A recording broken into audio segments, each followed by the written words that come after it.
Good day and welcome back to another session of our ongoing FHA Match series. In anticipation of our physical shows in September in Singapore and its large alternative protein Asia sector, we thought it might be a good idea to further tap into the zeitgeist of the emerging alternative protein industry.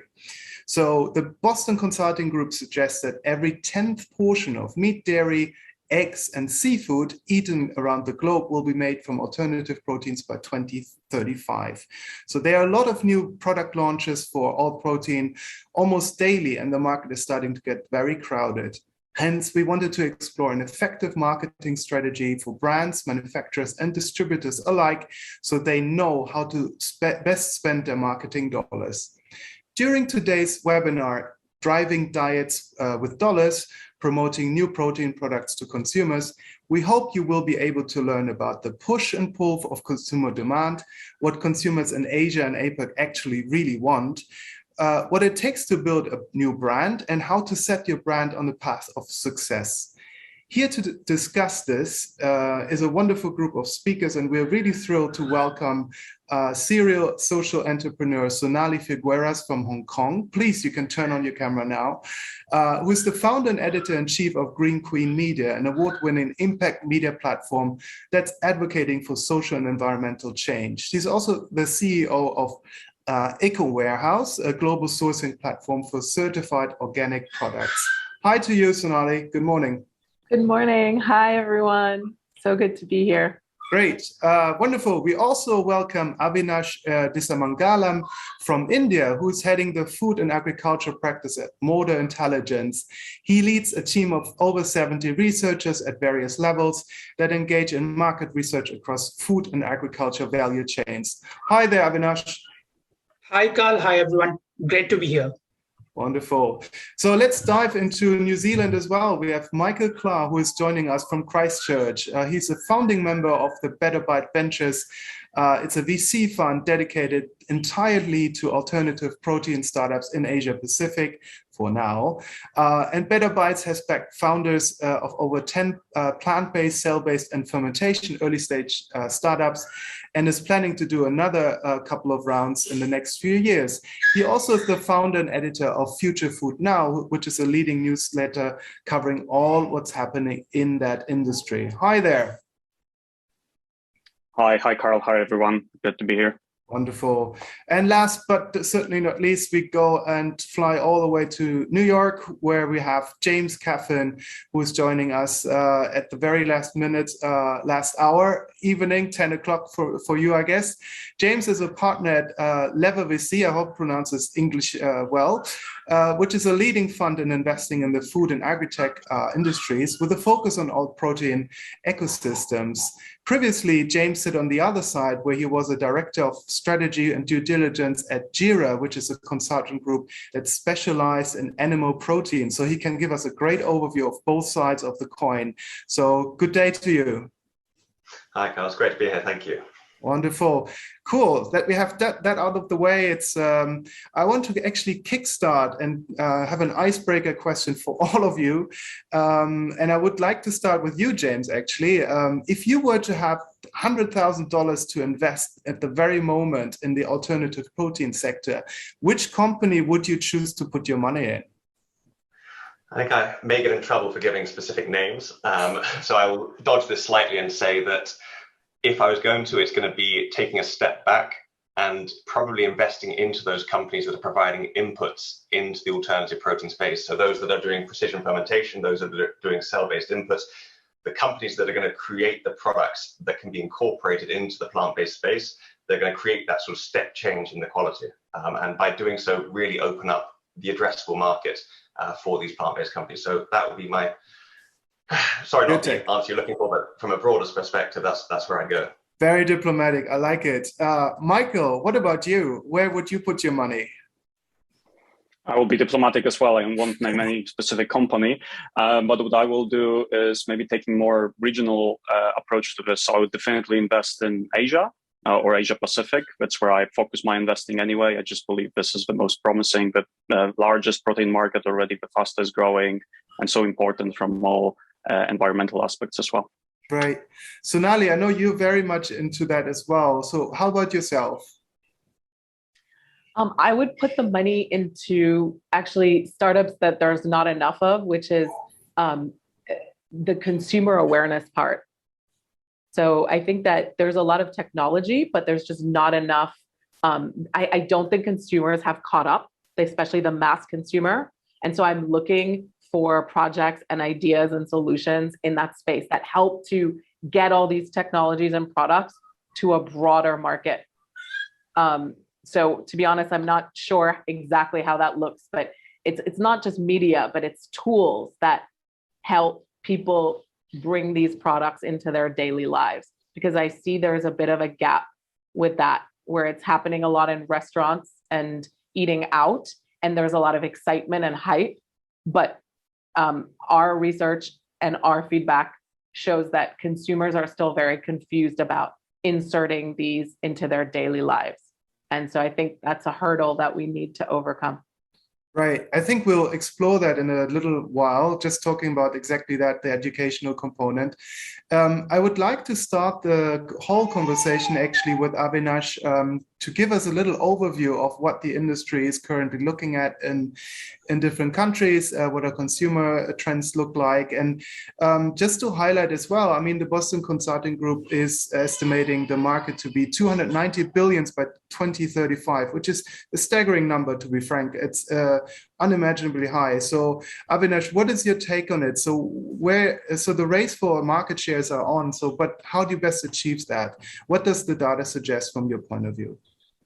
I'll share the presentation in a bit, but just to give you a summary, a bit of what Michael was suggesting, and Michael or Michael, I'm not sure how to pronounce that. I hope I'm pronouncing it correct. And Sonali also mentioned about awareness. So the awareness, what it leads to is incorporation of protein in the daily diets of consumers. So right now, as a whole, protein in many of the countries in Asia Pacific and many of the consumer segments is being looked at something that needs to be supplemented. The moment it becomes a part of their daily diets, then that's where the opportunity for alternative protein comes in. So yeah, the numbers look good. The projections are brilliant in terms of the product markets, but there is still some way to go, at least in the Asian region, is what I think. Right. How about you share with us and the viewers also a little bit of what you guys have researched? By the way, so for every of the viewers who would like to have a copy and actually have questions, please do send a message on the platform to all of the speakers directly. We won't have a live Q&A for this session this time around, but I'm sure all the thought leaders would be happy to connect with you. In fact, also, if you'd like to have a copy of Modern Intelligence report, Avinash is happy to share that. So with that, I hand it over to you, Avinash. Thank you. Thanks, Carl. I hope you can see my screen. Yeah, great. Yeah, so the numbers, if you look at it, this is at an ingredient level. They look quite promising. So currently it's hovering around $4 billion, expected to be around $5 billion by 26-27, which are great numbers. If you look at the individual countries, I've excluded purposefully China and India because that will make this graph a bit, skewed towards those two countries. But Indonesia, which is showing a great promise in terms of the current market size. So if product companies want to go into Indonesia, this is something that they need to look at. Of course, ingredients are also becoming bigger in the country. CAGRs look pretty solid, not that great at the ingredient level, but when you look at the product level, which I'll come to in a moment, meat substitutes, that particular category is expected to really kind of explode in the coming 5 years. So alternative protein, at a very broad level or at a macro level, Asian consumers are still warming up to the idea. We talked about the mass consumer who's still unaware of the different products that have alternate protein or are still looking at product options, how they can incorporate alternate protein into their diets. So Just going by the segments, like I mentioned, meat substitutes or meat alternatives are one of the major segments which are having a big share of the ingredient consumption, primarily because of that 68,000 metric ton of input or of output that came from the meat substitute production.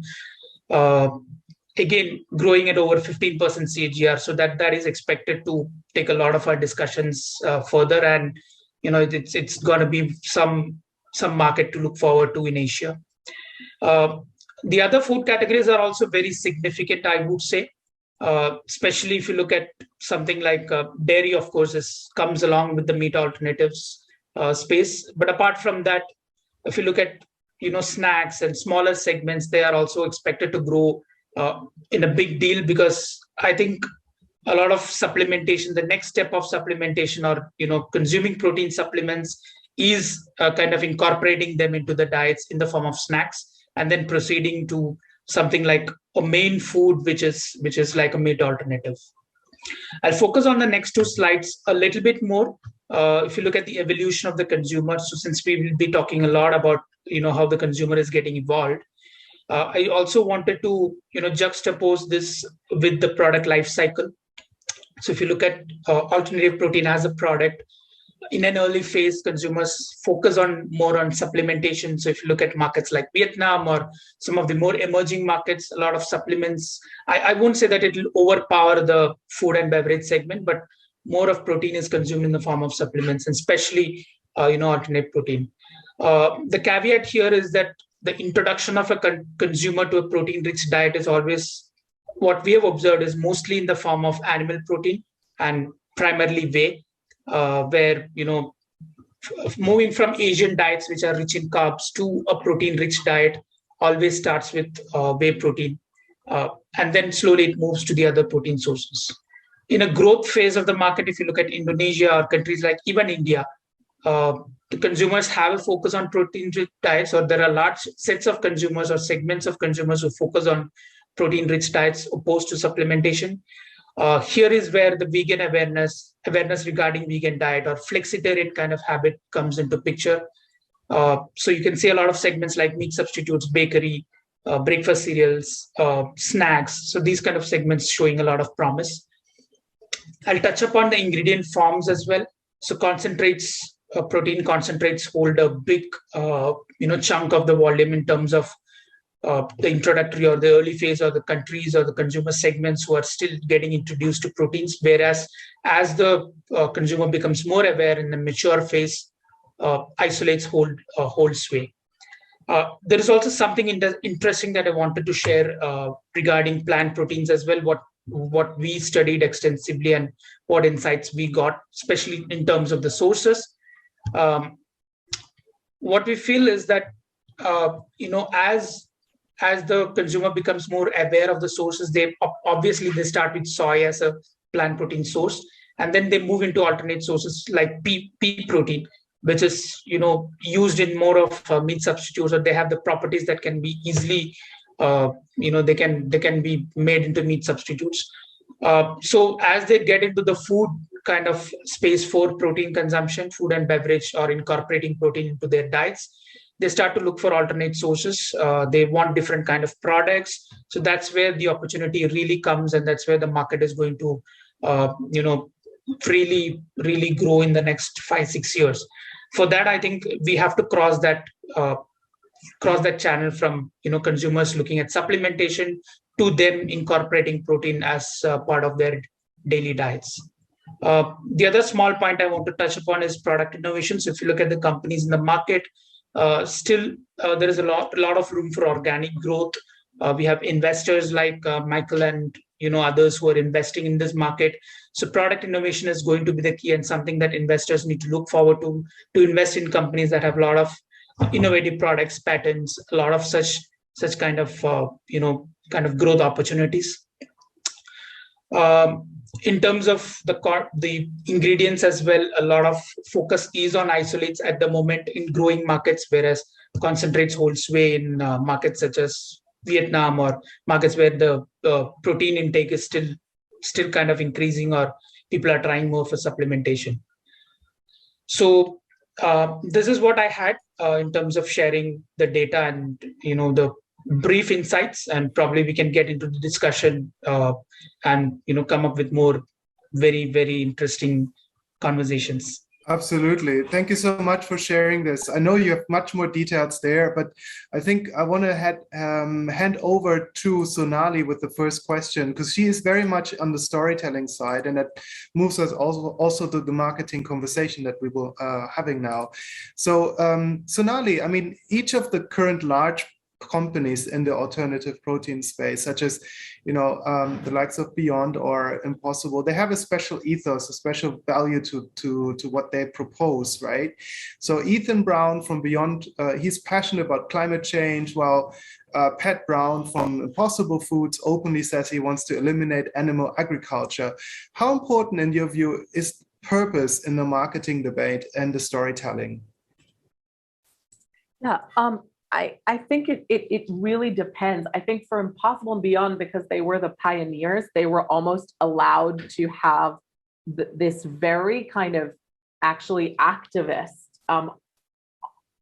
strain or identity, but they were very clever, particularly Impossible, because they paired it with a very, very tech angle. And that's what I think really propelled them to another level. But yes, both of them were really the first to say, we're making meat with plants, but it is meat, which is a very different message from here's a tofu patty or a chickpea patty. So they were very, very clever in how they reframed things. But honestly, I feel that was very much food tech 1.0. And I feel like brands today cannot just get away with that. I mean, at this point, every single company on earth, food or not, is proposing an environmental purpose. And honestly, purpose washing is now a term. ESG washing is now a term. So that's not enough for the consumer. The consumer is far more savvy than they were 5 years ago. And they're not just going to buy your product because you're meat made from plants. That's baseline now. So I think environment has been shown time and time again to not be enough of a factor for the mass consumer. And that's the other thing. We need to look at the difference between the early adopter consumers who are very motivated by environment. And that's something that we need to look at, which is that vegan brands until Impossible and Beyond were really pulling at ethical heartstrings, like save the animals. And Beyond and Impossible really got rid of that, in terms of we're not saving the animals because of cruelty, we're removing the animals because of emissions. Okay, so that's a big switch that happened. But what we see in terms of numbers and adoption is that that's still not enough to get the average consumer to put that in their cart.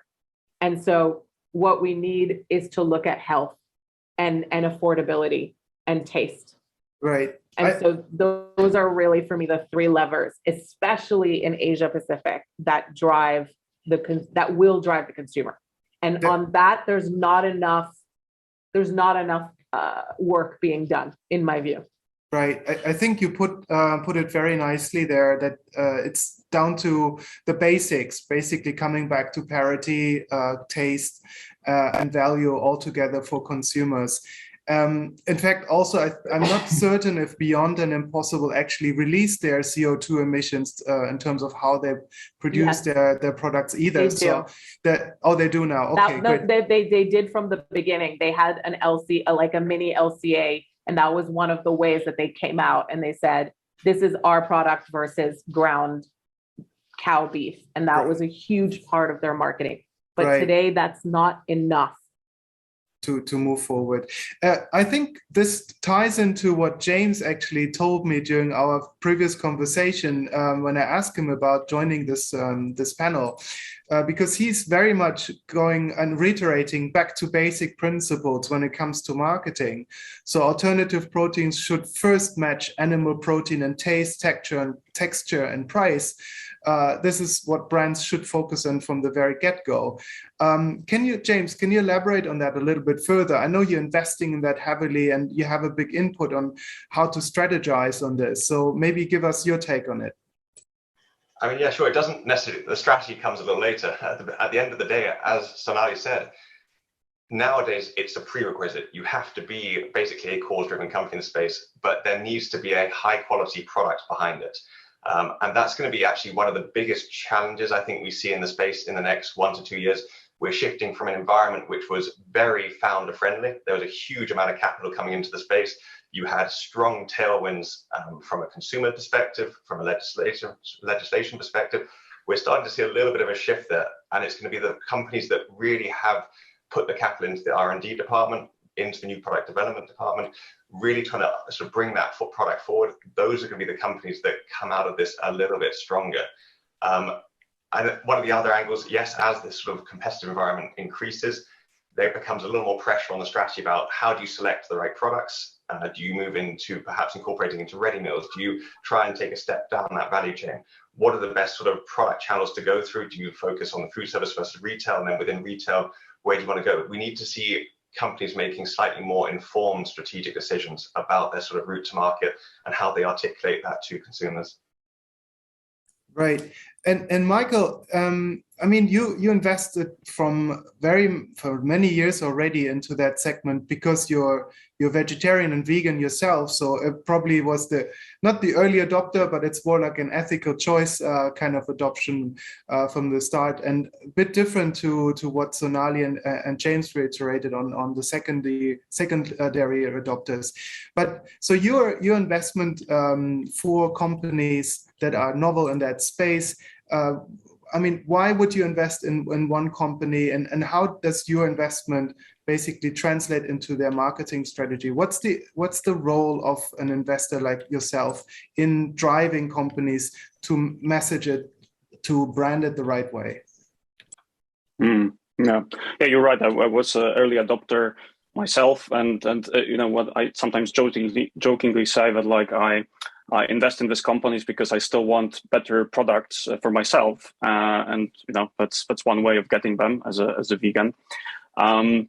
So you know, I think I agree with what James and Sonali said before, is that like the taste is really everything, and the product is so important. So you know, the message behind it, environment and health is obviously crucial as well. But it starts with a product. So to your question, how we invest is we want to make sure that either there is already a very strong product in a given category, or because we are a very early stage investor, there's a good prototype or some proof points that the founding team can get to the really superior product. And superior product can mean different things, by the way.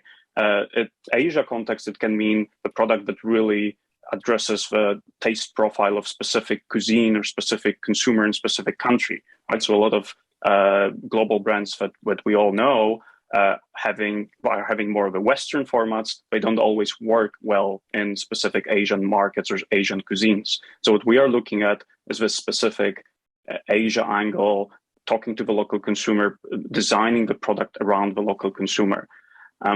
So this is from product perspective. And about marketing and how we can help, in the end, it's all about, you know, founders, and we look for founders that already have a good idea of how to communicate with their consumers. But what we can reiterate, and usually it resonates with good founders, is that in Asia, consumers have very specific reasons why they want to buy these products. And I think Sonali mentioned it already, but it's predominantly health. So whatever consumer study we are looking at, the health trumps environment and animal welfare in Asia. I think it's gradually changing. Environment becomes a bit more important factor, but for now it's health. And health, to unpack it a little bit, means nutrition. So it's really important to communicate sort of equal or better nutritional values to meet.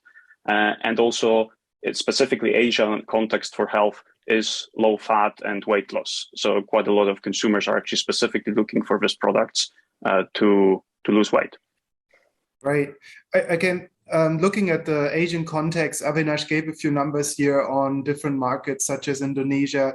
He left China out a little bit. I'm not sure if it's down to the integration of the 5-year plan and cultured meat, yes or no, or not getting the right data sets. I'm not sure about there. But can you elaborate a little bit further on the numbers that you mentioned for especially Asian countries? Where are the opportunities? Is it really only Gen Zs? Is it like a different, broader scope of consumers that you should address?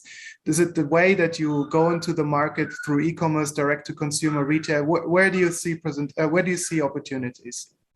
Yeah, I think what we discussed regarding product development and primarily looking at the taste and probably the health benefits of Gen Z, or mostly millennials and Gen Z are expected to be big consumers of alternate proteins in the next probably 5 to 7 years. The reason I believe is mostly to do with health, especially in Asia, where that is the generation who is looking at conserving their health for the future. So I think taste again becomes very important, and we also had a brief look at what are the kind of products that are selling. We strongly believe that something like that is a ready meals, and something that is convenient to these consumers would also suit the direct to market channel, which is again emerging in the area. So in terms of channels, in terms of the target group of population, in terms of the countries, I think this really ties in really well to what we've been discussing. So I think that's a great way to go, and there are many pockets within the established markets as well. If you look at India or China even, there are pockets where there is huge opportunity for growth, and consumers are increasingly spending their money online to buy products, to experiment on products. So the key in all Asian markets is to get the consumer to experiment your product, and online channel or direct to consumer is a great way to do that. And there are a lot of companies who are looking at, especially in the Indian market, there are a lot of companies like Blue Tribe, a lot of people who are looking at alternate proteins, and with a direct to consumer channel. So I think that's the way to go, and that's the way to tap the niche of the Gen Z and millennial consumer. I just wanted to pop in on China, Carl, because I think I can maybe share some information on the Chinese market. Great. I do think that it's really, really different than the other markets. So I don't totally, I don't think it's a good idea to lump it in. And I actually think it's probably the most challenging market of all the Asian markets. And from a lot of extensive conversations with people on the ground, founders, ecosystem makers, journalists, the Chinese consumers so far are pretty unimpressed with plant-based meats as they are today. And they are in a phase in their kind of journey as consumers where they want to really explore delicious food. And if your food's not delicious, they're just not interested. With the exception being that I think chain restaurants can be a good way for them to experience the products. But overall, the uptake has been slower than I think we had all hoped over the last 2-3 years. And coming back to the health aspect, Chinese consumers do not see meat as bad for their health. They are not in that phase yet. It is not clear to them that eating a lot of meat is bad for their health. And this comes back to, a gap in really the awareness building. But so far, there has been no real hit Chinese brand that has really made it, whether it's a foreign brand or a local brand, and that has really captured the zeitgeist. And a lot of the netizens' backlash, feedback is more a backlash, and they're not super impressed. And I think in China, with their social mobility and economic mobility story, meat is still very much associated with a higher status. So I think companies playing in the China market really need to think long and hard about how they're gonna look at that. And off the record with people in Impossible and Beyond, I have been told that honestly, China has been a disappointing market for them. There are also other issues in China, like regulatory issues and logistic issues, obviously, but I'm talking specifically about the consumer here. Right. Mikhail, I don't know if you want to agree or disagree. I think both have something great to add. James, go ahead. No, sure. I mean, so before I moved to the alternative protein side, I was doing a lot in China through the meat side, dairy side, and now with Lever, we've made a number of investments in China. And yes, Sonali is completely right. It's very difficult at times to operate there. One of the challenges you have is from a competitive standpoint. You saw on certain online sites, you would see Oatly or someone come into the market, and you then have 30, 40, 50 Me Too brands popping up within the space of a month or two. A lot of these are very low quality products, and that is damaging some of the reputation for the industry. So you're right, it's a very difficult market in which to operate. On the flip side, though, and why we've made certain investments there, aside from the quality of the companies we've gone into, when you look longer term, we talk about all the drivers for the alternative protein industry.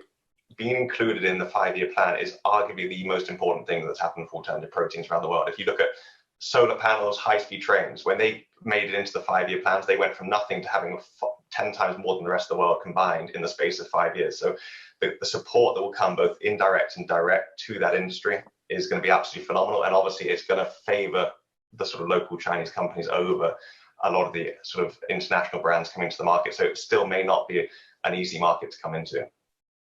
But sorry, you go.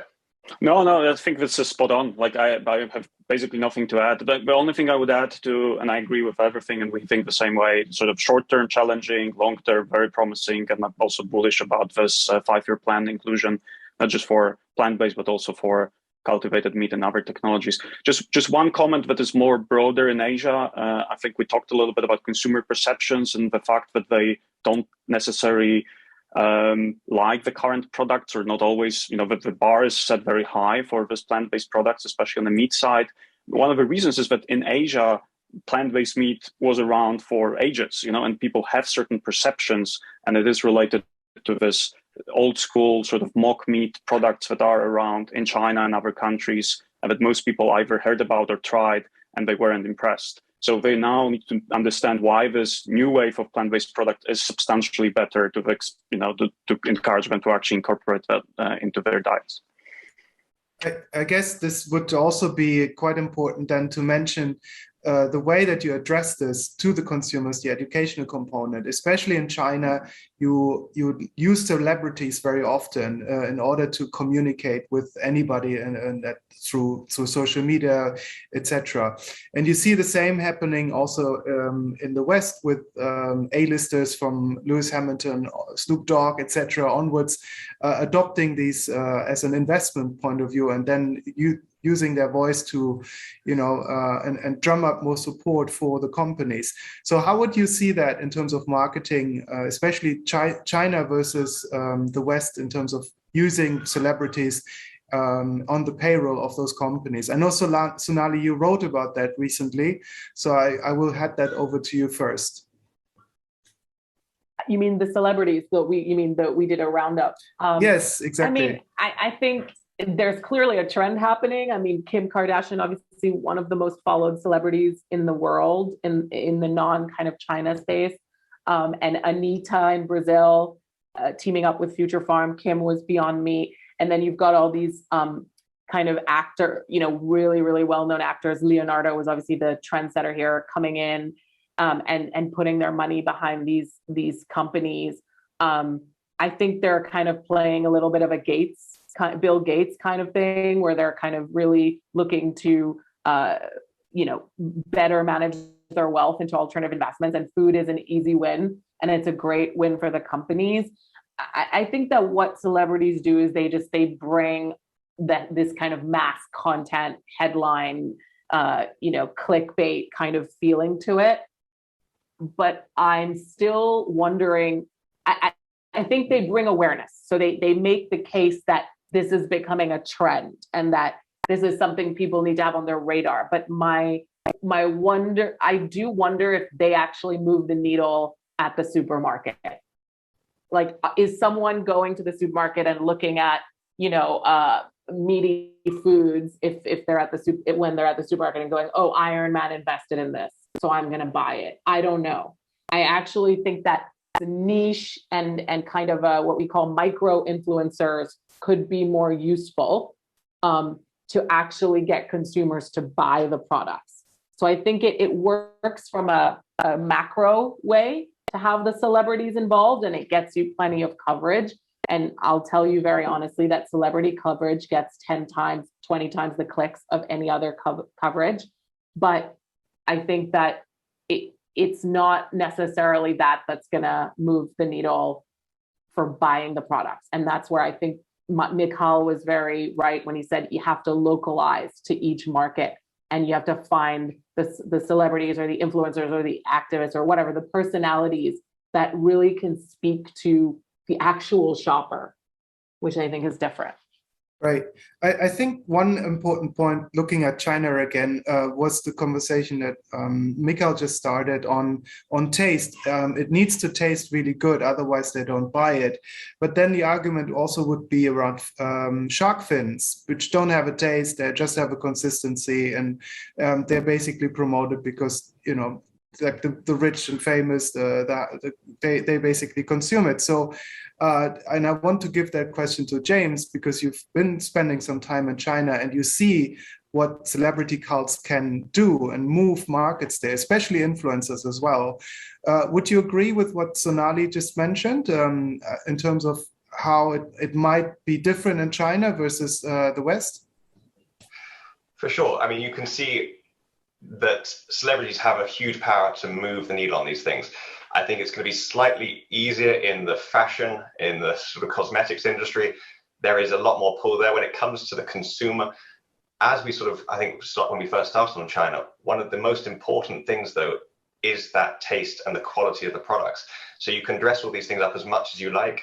At the end of the day, when the consumer takes it home to each store, is in a restaurant and consuming that product, if the quality point isn't there, you may have some trial purchases, but you're not going to have that sticky product that's going to bring a consumer back and either to the restaurant or to get them to continue buying it. So for me, when we're evaluating companies, having that ability to have the good marketing reach is a nice to have. But at the end of the day, if they can't translate that back to having a very good product, whether that's appealing to the Western market, so the QSR channel in China, or whether you're going to sort of localize it to come into, say, the hot pot market, into dim sum, wherever you're going to go, if you haven't got a product that's going to sit in the top sort of 10, 15% of the market there, it's going to be very difficult for us to get on board. Right. And Avinash, I mean, bringing you back into, the conversation. So you see the numbers and the data sets that you have, and how you predict the fight for market share in Asia, and where will that fight actually happen? Is it on the retail side? Is it in e-commerce? Where do you see like new brands coming up as well? Because mostly it's like the big brands that drive the demand for it because they invest heavily and they have the access already. But where do you see like the growth happening? So we've been discussing about product a lot, and I also mentioned in my presentation that product innovation is going to be the key strategy to win in this market, as opposed to market penetration or looking at any specific channel like e-commerce. The product has to be good, and it has to suit the taste, and it has to suit the health benefits that the consumers want. That's the primary goal. So having said that, if there are good products, if there are there is variety for the consumer, the fight is going to be a mixed of both retail and e-commerce. E-commerce mostly because of the consumer groups whom we believe that are going to be the early adopters, or rather they're going to consume this more, not just the vegan lifestyle, but kind of flexitarian lifestyle as well. On some days they are vegan, on some days they consume meat. So that's also a segment that is kind of untapped by most companies. So we look at either vegan or meat eaters, and there is nothing in between. So I think that's also something that companies needs to look at, where there are a lot of consumers who want to try it out, and e-commerce or even direct to consumer is a channel to reach out to them, especially millennials and Gen Zs. But yeah, the product has to be in place so that there is a repeat purchase. There might be trial that can happen through either through a direct to consumer marketing or through celebrity endorsements or through any sort of means. But for the consumer to ensure that the consumer sticks to their product or sticks to plant protein or kind of increases the percentage of alternate protein in their diet, it's very important for the product innovation to be there, and everything right from the ingredient to the taste to everything ties up to that. Right. I guess alternative protein is a broad term which encompasses so many different aspects. Alternative, like plant-based, cell-based, precision fermented or cultured meat, etc. Now you even have hybrids coming along, so it's a lot happening. So, Mikael, is there a difference between how to market plant-based versus cultivated foods, and should you, in the Asian context, really look into that? What's a good strategy to communicate? Yeah, that's a good question. And obviously cultivated products are hardly on the market yet. There's essentially one that is being sold in Asia or anywhere in the world. So I think the companies actually have time to figure this out to some extent, but definitely there is a difference in marketing this. I think plant-based meat and other plant-based products are still, as much as they are obviously processed, there are some ingredients that need to be explained, like fundamentals are understood by consumers. These are plants that are turned in some through processing into meat. I think most consumers still don't understand how cultivated meat is produced, and it actually can be a big barrier. So the key is really for these companies to explain transparently the process, and most of them are actually doing it, and explain the benefits, which might be a little different. So it's a little bit different nutrition or a profile or health profile compared to plant-based meat. So it's all about this transparency and being really clear and open how it is produced and how does it compare with animal-derived products. Right. And James, so would you agree with this statement? And we're running out of time. There's only a few minutes left. So I would like to ask that question for everyone here. Would you guys agree with the statement that plant-based proteins has the lowest barrier to consumer adoption, as the product is typically non-GMO, much more affordable and easier to consumers to fact check and understand? Do you think that's really the case, James, or do you reckon this is you can contest that? Because there's always the conversation about highly processed foods, etc. So where is that really the case with plant-based foods? I don't know quite whether I'd say it has the lowest barrier to adoption.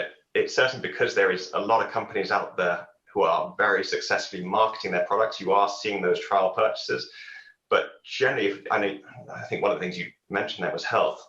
And that, for me, is one of my biggest areas of uncertainty or potentially concern for the space. And it all comes back to how these companies are positioning themselves. At the end of the day, there's not much research done on actually how healthy are these products in the mass. I know there are some that certainly can say that, but in the broad scheme of things, a lot of these companies, the products don't tend to fit what would generally be called a healthy product. They have a long ingredient list. They often are highly processed. And I think this is one of the more dangerous things. And just from experience in the food industry, misleading consumers is one of the most dangerous things you can possibly do as a brand, whether it's deliberate or not. If the big image at the moment is that these companies are producing a healthy product, if that whole facade is punctured, that could be very negative for a number of companies in the space. We can go into that in a lot of detail, but just out of everything you said, I think the health angle is something to really touch on, because it's something that is becoming probably the number one driver for a lot of these brands, particularly in Asia. And I think there need to be serious questions asked about actually how healthy some of these companies, some of the products are in this space. So I'll be interested to see what others think on that. But for me, that's one of the really delicate points for the industry in the next few years. Right. And I know Sonali has a take on that too. What is your view? My view is that I've never gone to an event with consumers without someone saying to me that they thought the products were unhealthy. So I think that whether it's the meat lobby or anti-plant-based activists or what have you, there has been this kind of adoption of this idea that plant-based meat equals processed, which is a huge, I completely agree with James, it's a concern. What I'm not on the same page about is that I think actually there are quite a few of these products that are healthier than the meat that they're being compared to. And I also think consumers have an unfair view of how healthy their meat is and what's in their meat and what it, because if you're comparing a Beyond Burger to a grass-fed regen ag steak, that's not a fair comparison. You should be comparing the Beyond Beef burger to a conventionally grown, industrially processed, corn-fed, GMO, soy or corn-fed piece of meat. So I think the comparison is often unfair. I think that we're still using a few products as benchmarks when there's been a huge kind of advancement in the space. And there are so many brands that are different and that are cleaner label, that have shorter ingredients and that are less processed. But somehow in the consumer's mind, plant-based meat equals processed. And that is a huge issue. And then the other issue that's happening is not only does that play right into kind of big meat and big meat's kind of playbook of like fighting these alternatives, but it also, there's a rift that seems to be happening within the vegan space where you've got like these holy vegans that are saying plant-based meat is bad. And that's, and there's kind of this kind of, I'm either on the tofu and bean patty side, or I'm on the plant-based meat tech, super processed bad system side. And I don't think that these are productive discussions. And I think that we have to remember that for a lot of these founders, their goal is to replace the McDonald's patty, not the person that's eating a perfect diet with kale and chickpeas and homemade organic food every day. So I think once again, it comes back to what I said way in the beginning, which is that there's too much emphasis on the technologies and on the market growth and not enough emphasis on awareness of the consumer, whether the consumer is in Asia or in the States, and really kind of going through all these arguments and these points, these biases, and really dealing with them. I don't think the companies or the investors are spending enough time on that. And so I do worry, like James, that the blowback is growing. All right. I hate to say that the time is up, but it's true. It's a very productive and really insightful conversation. So I really would like to thank everybody here on the panel. So a few takeaways from the conversation are certainly around communicating health benefits of those alternative protein products and looking at different markets on how to actually promote them there. I hope you can join us also during FHA in September when we explore much more about this topic at the physical show. In fact, also that you can meet all of our speakers from today, being it Sonali, Mikhail, James, or Avinash in person. So I would like to thank again our thought leaders of today for your time and expertise, and all the best around the world. So thank you so much.